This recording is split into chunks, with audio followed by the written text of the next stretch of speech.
నమస్తే మేడం. రండి మ్యామ్ రండి. ఫస్ట్ ఏ చీరని రిజెక్ట్ చేయాలనుకుంటున్నారు చెప్పండి. సునీత గారు, మీరు ఎట్లాగో 4 షాపులు తిరగండి, మీ మనసు ఎలాగో తృప్తిగా ఉండదు. వెళ్ళి ఆ 4 షాపులు తిరిగి మళ్ళీ ఎలాగో ఇక్కడికే వస్తారు, అప్పుడు చూపిస్తా. ఓకేనా? Okay ma'am.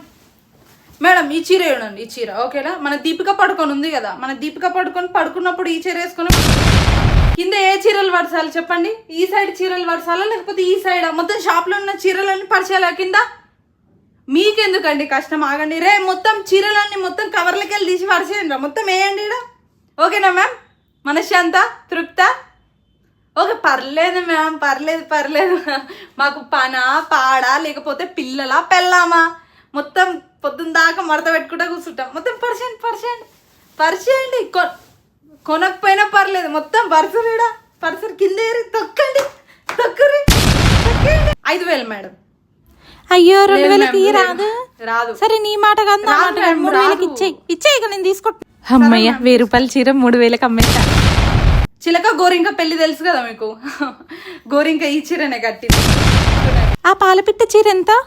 ఆ కాకి చీర ఎంత? ఇదెంత? మేడం దగ్గర 2 డబ్బులు ఉన్నాయి, లెక్క పెట్టండి రా.